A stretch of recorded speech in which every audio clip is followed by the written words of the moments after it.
దేవునికి మహిమ కలుగునుగాక. హల్లెలూయా.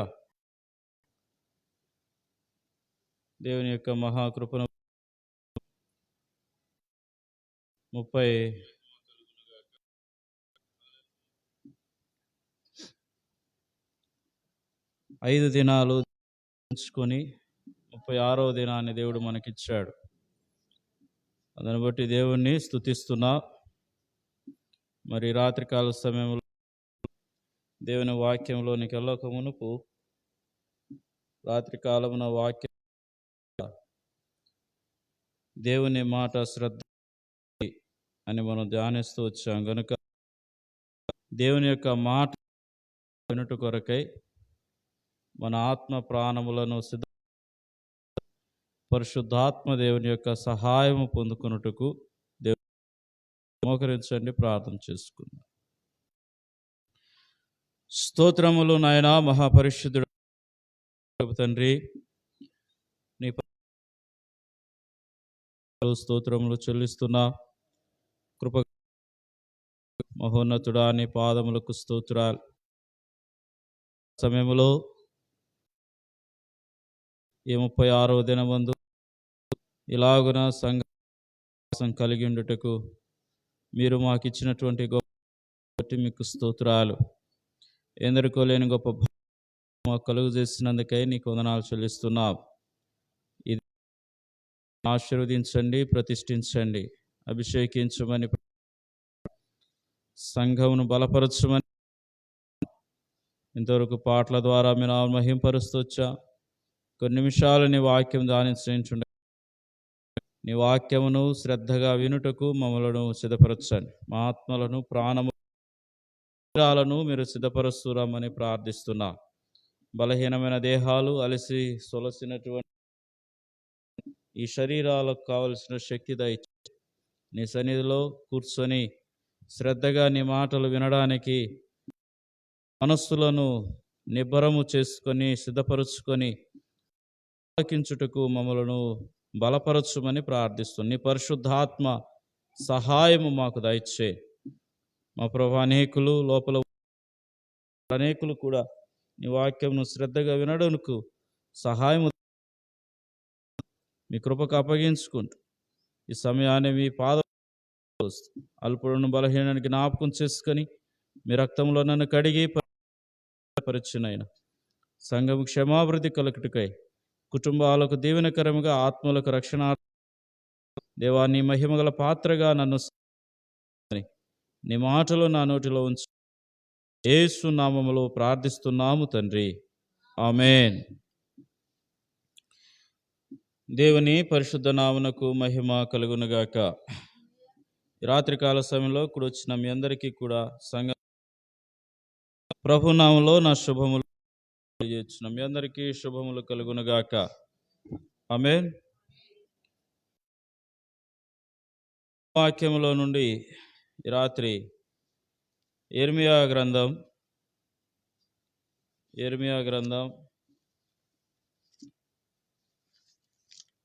33వ అధ్యాయం 3వ వచనాన్ని చదువుకుందాం. యెర్మీయా గ్రంథం 33వ అధ్యాయం 31-3వ వచనం. నాకు మొరపెట్టుము, నేను నీకు ఉత్తరమిచ్చెదను. నీవు గ్రహింపలేని గొప్ప సంగతులను, గూఢమైన సంగతులను నీకు తెలియజేసేదను. చాలు. అదే విధముగా 31వ అధ్యాయం 3వ వచనం కూడా చదువుకుందాం. చాలా కాలము క్రిందట యెహోవా నాకు ప్రత్యక్షమై ఇట్లనెను, శాశ్వతమైన ప్రేమతో నేను నిన్ను ప్రేమించుచున్నాను గనుక విడు నీ ఎడల కృపచూపు. చదవబడిన ఈ 2 లేఖనాలను ఆత్మదేవుడు ముద్రించి ఈ రాత్రి మనతో మాట్లాడునుగాక. ఆమేన్.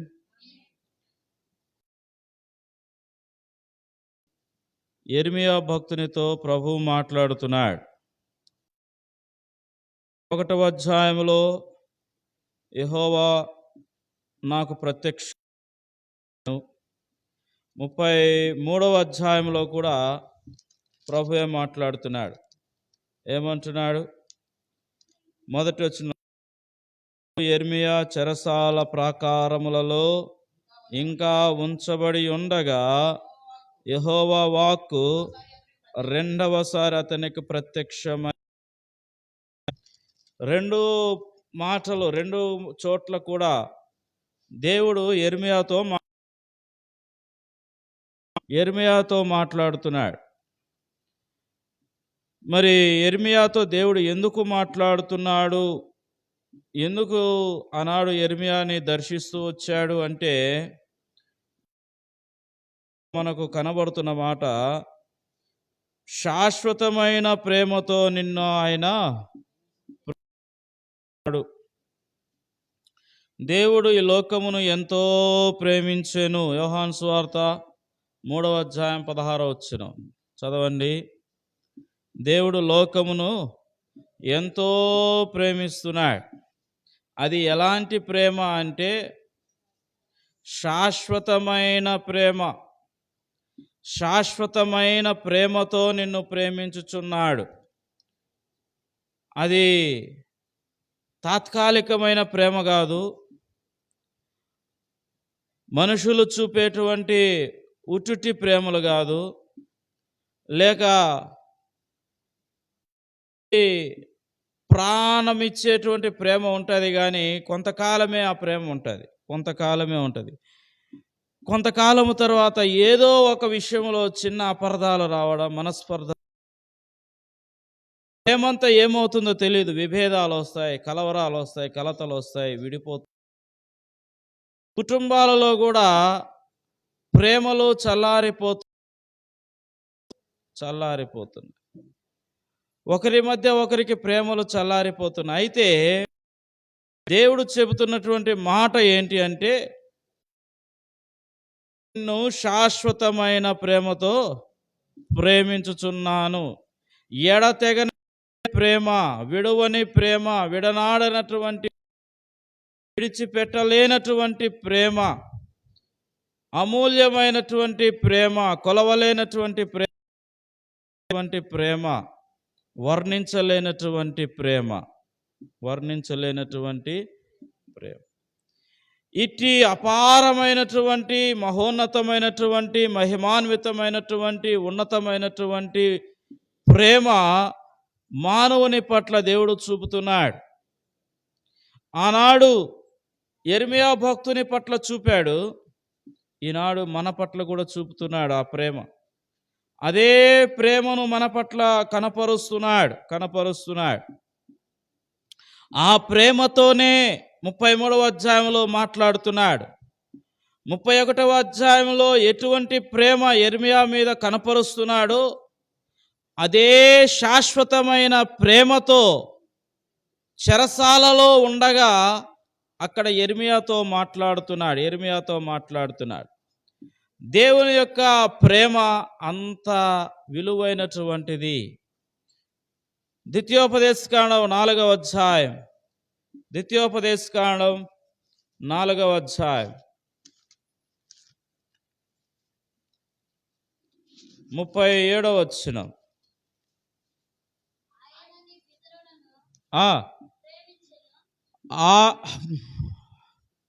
ఎన్నో వచనం? ద్వితీయోపదేశకాండం చదువుమా. ఆయన నీ పితరులను ప్రేమించెను గనుక వారి తరువాత వారి సంతానమును ఏర్పరచుకొనెను. 31వ వచనంలో కూడా చదువుకుంటా.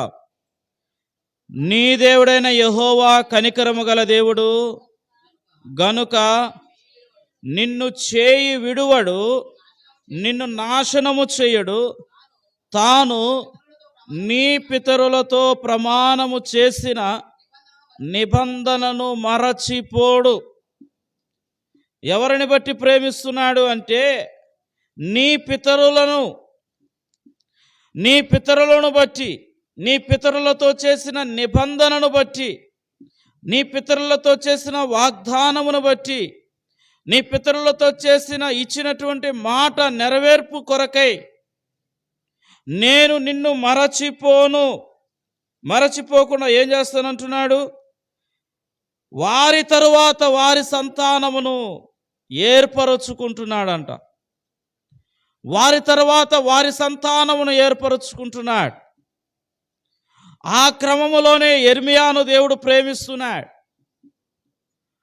ఆ క్రమములోనే యెర్మీయా పట్ల దేవుడు వాగ్దానపూర్వకమైనటువంటి శాశ్వతమైన ప్రేమ కనపరుస్తున్నాడు.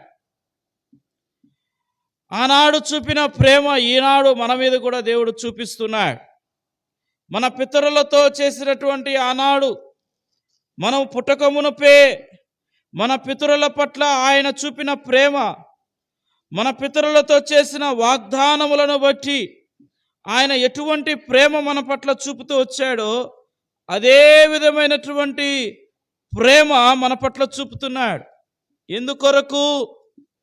ఎందుకొరకు ఆ ప్రేమ పితరులను బట్టి మన పట్ల చూపుతున్నాడు అంటే 7వ అధ్యాయం ద్వితీయోపదేశకాండం 6-7 వచనాలు. నీవు నీ దేవుడైన యెహోవాకు ప్రతిష్ఠిత జనము, భూమి మీద ఉన్న సమస్త జనముల కంటే నిన్ను ఎక్కువగా ఎంచి తనకు స్వకీయ జనముగా ఏర్పరచుకున్నాడు. మీరు స్వజనుల కంటే విస్తార జనమని యెహోవా మిమ్మును ప్రేమించి, ఎందుకంట ప్రేమించాడు గనుకనే సమస్త జనముల కంటే, భూమి మీద ఉన్నటువంటి సమస్త జనముల కంటే నిన్ను ఎక్కువగా ఎంచుకున్నాడు, ఎక్కువగా ప్రేమిస్తున్నాడు. అందుకే శాశ్వతమైన ప్రేమతో నిన్ను ప్రేమించుచున్నాను. యేసుక్రీస్తు ప్రేమా స్వరూపి. ఎవరంట? యేసుక్రీస్తు ప్రేమా స్వరూపి, ప్రేమకు ప్రతిరూపమైనటువంటి వాడు. స్వరూపి అనగా ప్రతిరూపము, ప్రేమకు ప్రతిరూపము, ప్రతిబింబము లాంటి వాడు, ప్రేమకు అర్థమిచ్చేటువంటి వాడు, ప్రేమకు అర్థమిచ్చేటువంటి వాడు. ఆ ప్రేమ మనుషుల యొద్ద దొరకదు. భర్త దగ్గర భార్యకు దొరకని ప్రేమ, భార్య దగ్గర భర్తకు దొరకని ప్రేమ, తల్లిదండ్రుల దగ్గర బిడలకు, బిడల ద్వారా తల్లిదండ్రులకు కానీ, లేక బంధువుల దగ్గర నుండి, రక్త సంబంధికుల దగ్గర నుండి, అయిన వారి దగ్గర నుండి, స్నేహితుల యొద్ద నుండి, ప్రాణమిత్రుల యొద్ద నుండి కూడా దొరకనటువంటి ఉన్నతమైనటువంటి, అమూల్యమైనటువంటి, శ్రేష్టకరమైనటువంటి ప్రేమ ఆయన నీ కొరకు, నీ పట్ల కనపరుస్తున్నాడు. శాశ్వతమైన ప్రేమతో. ఎందుకంటే ఆయన నీ పితరులతో ఆనాడు చేసిన, అబ్రహాముతో చేసిన వాగ్దానమును బట్టి, అబ్రహాము, ఇస్సాకు, యాకోబులతో చేసినటువంటి వాగ్దానమును బట్టి, నిబంధనను బట్టి ఆనాడు ఇశ్రాయేలు పట్ల చూపిన ప్రేమ ఈనాటి వరకు మన పట్ల చూపిస్తున్నాడు. అదే ప్రేమ కనపరుస్తున్నాడు. ఆనాడు వారి పట్ల ఎటువంటి ప్రేమ ఉందో అదే ప్రేమ, మారని ప్రేమ, మాట తప్పని ప్రేమ, ఆరిపోనటువంటి ప్రేమ, చల్లారిపోనటువంటి ప్రేమ మన ప్రభువైన యేసుక్రీస్తు వారి యొక్క ప్రేమ. ఆ ప్రేమతోనే ఆయన మన కొరకు పరలోకం నుండి దిగి వచ్చాడు. ఆ శాశ్వతమైన ప్రేమ మానవుడు పట్ల చూపుతున్నాడు గనుకనే మానవుడు నాశనమైపోతున్నప్పటికీ కూడా మానవుని యొక్క జీవితమును బాగుపరచుట కొరకై, మానవుని తన బిడ్డగా చేసుకున్నట కొరకై, మానవుని పట్ల ఆయనకున్నటువంటి అమితమైనటువంటి ప్రేమను బట్టే పరలోకం నుండి మన కొరకు ఈ లోకమునకు దిగి వచ్చాడు. పరలోకం నుండి ఈ లోకమునకు దిగి వచ్చాడు ఆయన. ఆ ప్రేమను బట్టే ఈ భూమి మీద నీ కొరకు నీ శిక్ష యావత్తు ఆయన భరించాడు. నీవు భరించవలసిన ఆ మరణ శిక్షను ఆయన మీద వేసుకున్నాడు. నీవు తినవలసిన కొరడా దెబ్బలు ఆయన తిన్నాడు. నీవు చేసిన పాపపు ఆలోచనల నిమిత్తమై, పాపపు తలంపుల నిమిత్తమై నీవు పెట్టుకోవలసినటువంటి ఆ ముళ్ళ కిరీటము ఆయన తల మీద పెట్టుకున్నాడు. నీవు చేతులతో చేసిన ఘోరమైన పాపములను బట్టి పరిశుద్ధ అలంకారములుగా ఉంచవలసినటువంటి ఈ పవిత్రమైన చేతులు అపవిత్రపరచబడ్డాయి కనుక మరలా ఈ చేతులను పవిత్రపరచి పరిశుద్ధమైన అలంకారములుగా నీకు ధరింప చేయుట కొరకై ఆయన చేతులలో చీలలు కొట్టించుకున్నాడు. కాళ్ళల్లో చీలలు నీవు చేసిన పాపపు నడక, వెళ్ళకూడని మార్గములలో నడిచి పోకూడని స్థలములకు వెళ్ళి నీ కాళ్ళతో చేసిన పాపల నిమిత్తమై కాళ్ళల్లో నీవు కొట్టించుకోవలసిన చీలలు ఆయన కొట్టించుకున్నాడు నీకు మారుగా. ఎందుకంటే నిన్ను బట్టి, నిన్ను ప్రేమిస్తున్నాడు గనక, నీవు ఆ శిక్ష భరించలేవు గనక, ఆ శిక్ష నీవు భరించలేవు గనుకనే ఆయన నీకు మారుగా ఆయన సిలువలో తను తానుగా అప్పగించుకుంటున్నాడు. నిన్ను పరిశుద్ధపరచుట కొరకై, నిన్ను నూతనపరచుట కొరకై, నిన్ను ఒక నూతనమైనటువంటి వ్యక్తిగా చేయాలని ఆశపడిన వాడై ఆయన పరలోకం నుండి దిగి వచ్చి నీ శిక్ష యావత్తు ఆయన భరించుతూ వచ్చాడు. నీ శిక్ష యావత్తును ఆయన భరించుకుంటూ వచ్చాడు. ఎంత ఘోరమైనటువంటి శిక్ష అది! ఊహించుకుంటే నువ్వు భరించగలవా? భరించగలవా? ఒక్క కొరడా దెబ్బ తినగలవా? ఒక్క కొరడా దెబ్బ, కొరడా ఎందుకు, ఒక బెల్ట్ దెబ్బ తినగలుగుతావా? పోలీసుడు కొడతాడు స్టేషన్లో, ఒక్క బెల్ట్ దెబ్బకే లోపల జైల్లో కొడితే బయట నోడు వినబడుతుంది, ఓయమ్మ మా ఓన్ని చంపేస్తాడు ఎస్ఐ అంటాడు. ఒక బెల్ట్ దెబ్బకే నువ్వు తట్టుకోలేవు. 32 కొరడా దెబ్బలు, 39 కొరడా దెబ్బలు, ఒకటి తక్కువ 40కి ఒకటి తక్కువ 39 కొరడా దెబ్బలు. ఎందుకు ఒక్కటి తక్కువ అంటే ఆ దినాల్లో ఒక లెక్క అనేది ఉంది అంట. ఒక లెక్క, 40 దెబ్బలు కొడితే చచ్చిపోతాడు అంటాడు, 40వ దెబ్బకి చచ్చిపోతాడు. 39 కొరడా దెబ్బలకి ప్రాణం పోదంట. కనుకనే ఎవరిని, ఏ దొంగని కానీ, ఏ శిక్ష అయినా కానీ కొరడా దెబ్బలు కొడితే 39 కొరడా దెబ్బలు ఆనాడు శిక్ష. ఆ 39 కొరడా దెబ్బలకు తట్టుకొని నిలవబడి ప్రాణాన్ని కాపాడుకొని నిలదొక్కుంటే వాడు బ్రతికినట్టే, చచ్చినట్టే. ఇంకా ప్రభువారు నిలదొక్కున్నాడు తన ప్రాణాన్ని. లేఖనముల నెరవేర్పు కొరకై, మానవుని యొక్క పాప విమోచన క్రైదను నిమిత్తమై యోహాను సువార్త 3:16 ప్రకారముగా దేవుడు లోకమును ఎంతో ప్రేమించెను అన్న మాటను బట్టి, ఆ లోకము మీద తనకున్నటువంటి ప్రేమను బట్టి లోకములో నిన్ను ఎక్కువగా ఎంచి నిన్ను ప్రేమించి తన కొరకు ప్రతిష్ఠించుకున్నాడు గనుకనే నీ కొరకై తన ప్రాణాన్ని నిలబెట్టుకొని సిలువలో తన ప్రాణాన్ని అప్పగిస్తూ ఆ సిలువలో నిన్ను క్షమిస్తున్నాడు. తండ్రి, వీరేమి చేయుచున్నారో వీరు ఎరుగరు గనుక వీరిని క్షమించు. ఆ సిలువలో నిన్ను క్షమిస్తున్నాడు ఆయన. నీ పాపములను బట్టి నిన్ను క్షమిస్తున్నాడు. నువ్వు చేసిన ఘోరమైన అపరాధములను బట్టి ఆయన నిన్ను క్షమిస్తున్నాడు. అందుకే ఆయన నిన్ను ప్రేమిస్తున్నాడు. ఆయన నిన్ను ప్రేమిస్తున్నాడు. ఎందుకో తెలుసా? ఎఫెసీయులకు రాసిన పత్రిక 1వ అధ్యాయం, ఎఫెసీయులకు రాసిన పత్రిక 1వ అధ్యాయం, ఎఫెసీయులకు రాసిన పత్రిక 1వ అధ్యాయం 4 నుండి 6 వచనం చదువుకుందాం. ఎట్లనగా తన ప్రియుని యందు తాను ఉచితముగా మనకు అనుగ్రహించిన తన కృపా మహిమకు కీర్తి కలుగునట్లుగా తన చిత్త ప్రకారమైన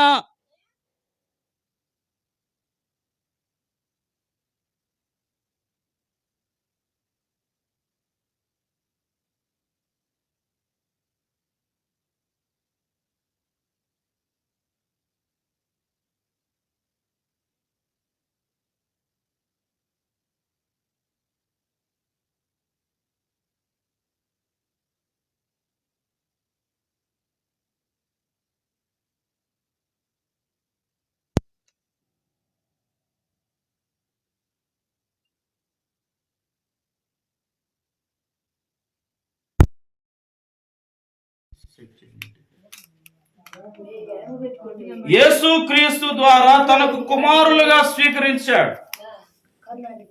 యేసుక్రీస్తు ద్వారా ఆయన యొక్క దయా సంకల్పం అది, ఆయన యొక్క ప్రణాళిక అది, ఆయన యొక్క ఉద్దేశం అది.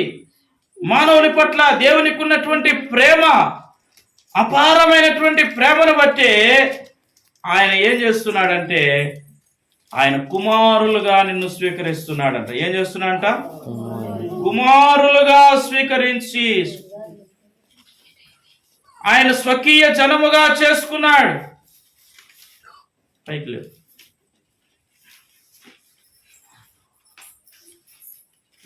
క్రాస్ వచ్చింది.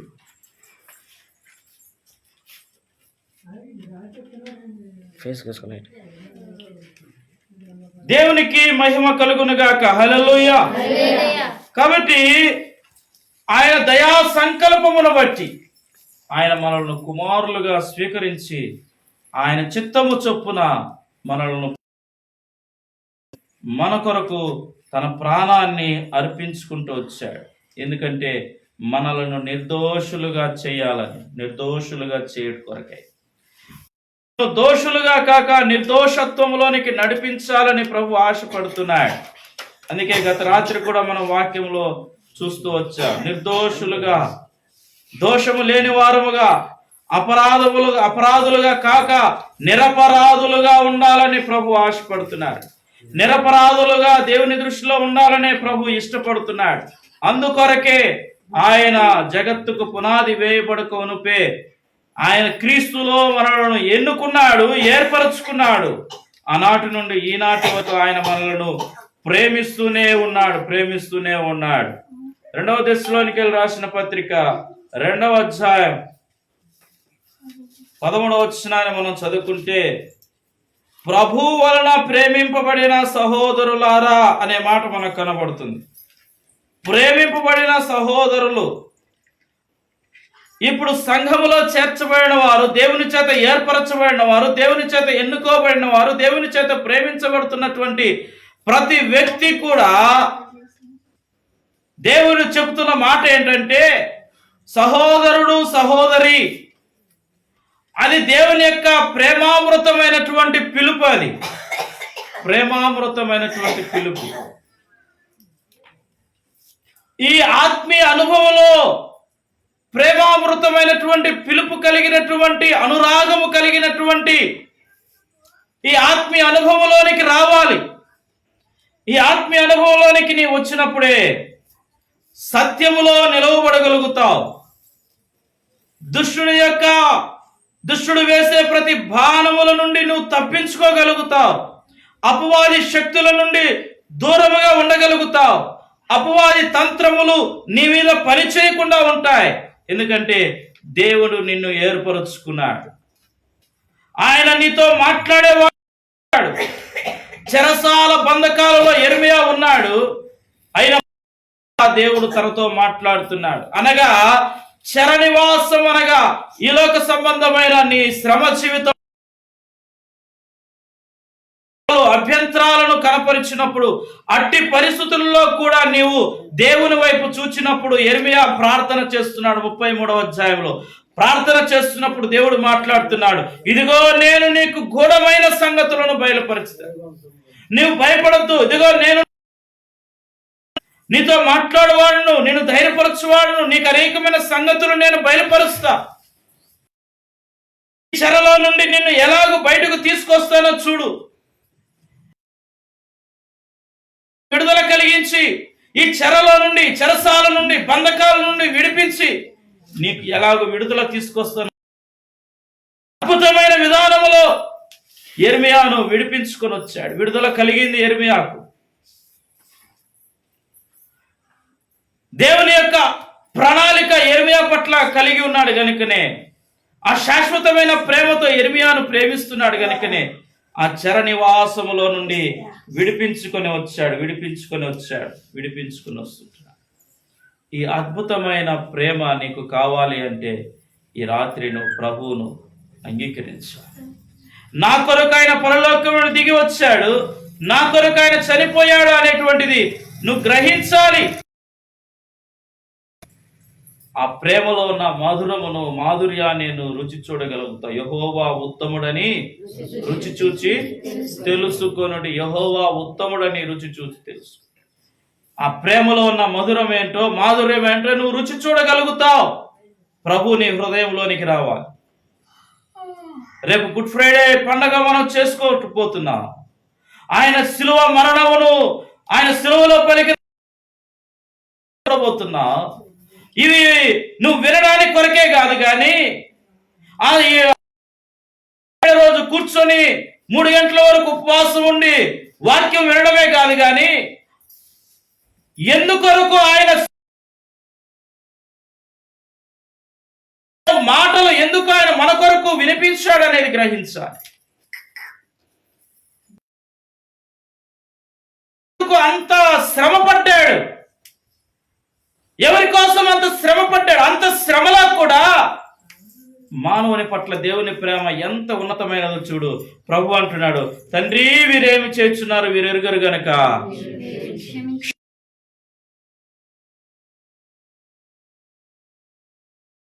ఏమంటున్నాడు? క్షమాపణ. మానవునికి క్షమాపణ ఇస్తూ నీవు నేను ఇవ్వగలమా?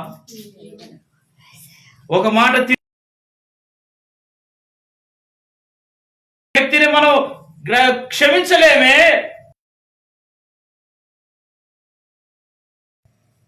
ప్రేమించలేమే. అంతవరకు అన్యోన్యంగా కలిసి ఉన్నటువంటి సహవాసము సంబంధము ఒక్క మాటతో తెగిపోతుంది. మరి దేవుణ్ణి అంతగా హింసించిన వారందరిని బట్టి, ఈ భూమి మీద ఉన్న సర్వ సమాజమును బట్టి, ఆయన దూషించిన వారందరిని బట్టి, ఆయన నిందించిన వారందరిని బట్టి ఆయన క్షమిస్తున్నాడే. నీవు నేను ఎంత? దేవుడు మన కొరకు అంత ప్రేమను కనపరిస్తే, ఆఫ్టర్ ఆల్ ఒకరి ఎడల ఒకరు మనం దేవుని ప్రేమ కనపరచలేమా? ప్రభు అన్నాడు, నేను మిమ్మల్ని ప్రేమించుచున్న ప్రకారముగా మీరును ఒకరినొకరు ప్రేమించుడి. ప్రేమిస్తున్నామా? దేనిలో యోగ్యత లేదు, అది మనము తెలుసు, అయోగ్యులమే. అయినప్పటికీ కూడా మనలో ఎంత భయము లేనితనం, నిర్లక్ష్యమైన తనము ఆలోచించండి. నా ప్రియ సహోదరి సహోదరుడా, ఈ రాత్రి కాల సమయంలో ప్రభు నీతో నాతో మాట్లాడుతున్నాడు. ఆయన నన్ను నిన్ను శాశ్వతమైన ప్రేమతో ప్రేమిస్తున్నాడు. ఆ ప్రేమ మనలో నిలువురముగా ఉండాలి. ఈ ఆయన మన పట్ల చూపుతున్న ప్రేమ ఈ క్రైస్తవ జీవితంలో ప్రభువును అంగీకరించిన వారముగా, ఆయన మరణములో పునరుద్ధానములో అనగా బాప్తిస్మములో పాలు పొంది ఆయన యొక్క దేహమును రక్తమును భుజించుతున్న వారముగా క్రీస్తు ప్రేమ మనలో కూడా ఉండిన వారమై అనేకులను ఇతరులను మనము ప్రేమించాలి. అప్పుడే పరలోక రాజ్య వారసులుగా మనం చేయబడతాం. లేకపోతే ఆ తండ్రి ప్రేమను మనం కోల్పోతాం, పరలోక రాజ్యంలోనికి వెళ్ళలేము. అందుకే ఫిలిప్పీ పత్రికలో రాస్తాడు, క్రీస్తు యేసు ఇది ప్రేమించే మనస్సు. క్రీస్తు యేసు ఆ మనస్సు యెర్మియాకు దేవుడు ఇస్తున్నాడు. యెర్మియాను ఎంత హింసలు పెట్టారో వారందరి పట్ల కూడా యెర్మియా ప్రతీకారం తీర్చుకోలేదు.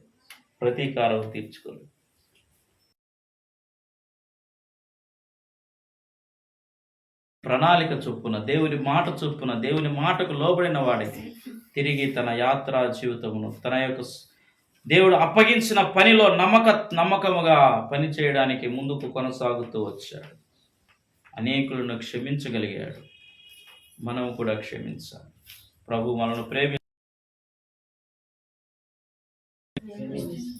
ఎప్పుడైతే దేవుడు ఆ ప్రేమ మన పట్ల చూపుతున్నాడని నమ్మిన వారమైతే, ఆ అట్టి ప్రేమ కలిగిన మనస్సులతో మనము దేవుని వైపు చూచినప్పుడు, ప్రార్థన చేస్తున్నప్పుడు మనతో కూడా ప్రభు స్పష్టముగా తన స్వరాన్ని వినిపించగలుగుతాడు. మనతో కూడా స్పష్టంగా దేవుడు మాట్లాడగలుగుతాడు. యెర్మియాను దర్శించిన దేవుడు మనల్ని దర్శిస్తాడు. యెర్మియాను బంధకాల నుండి విడిపించండి. ప్రార్థన చేసుకుంటాం.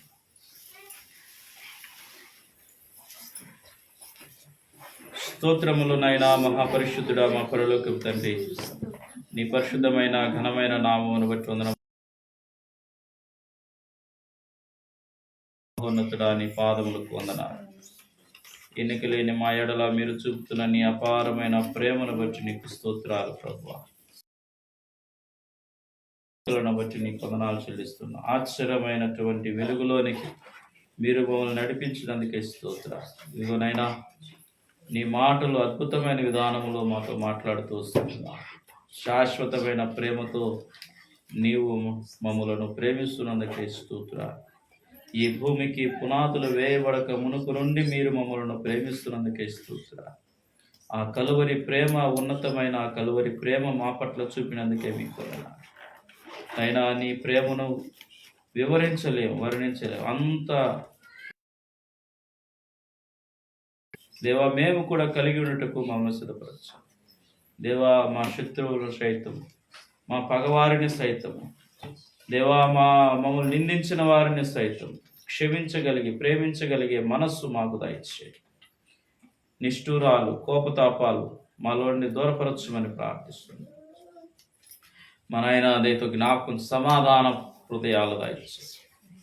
నీ దృష్టికి యోగ్యులముగా, నిర్దోషులముగా, నిరపరాధులుగా కనబట్టుకు సహాయం దయచే. నీ గొప్ప కార్యములు, అద్భుతాలు చేసి మా జీవితాలను ఆశీర్వదించుము. సంఘమును దీవించమని ప్రార్థిస్తుంది. పరిశుద్ధులను దీవించమని ప్రార్థిస్తుంది. నీ రాకడ కొరకు సిద్ధపరచుమని, ఈ దిన పరిచర్యను ముద్రించమని మీ నామాన్ని మేము తెచ్చుకో. ఈ రాత్రి నీ అద్భుత కార్యములు జరిగించి అనేకులను ముట్టి స్వస్థపరిచి బాగు చేయమని ప్రార్థిస్తూ నీ అగ్ని ప్రాకారములు ప్రతి ఇంటి మీద ఉంచి కాపాడు. అంతటి మీద, గ్రామం అంతటి మీద నీ అగ్ని ప్రాకారాలు ఉంచి కాపాడు. సమస్త ఘనత, మహిమ, ప్రభావాలు నీకు ఆరోపించుకో. యేసుక్రీస్తు ఉన్నతమైన నామములో ప్రార్థిస్తున్నాము తండ్రి, ఆమేన్.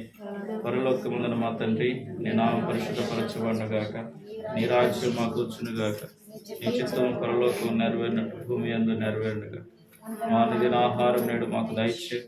మరణస్తులు క్షమించే ప్రకారం మరణములు క్షమించు. మన శోధనలో వచ్చాక కీడు తప్పించు. ఎందుకనగా రాజ్యం, బలము, మహిమ నిరంతరము నీవెన్నావు తండ్రి.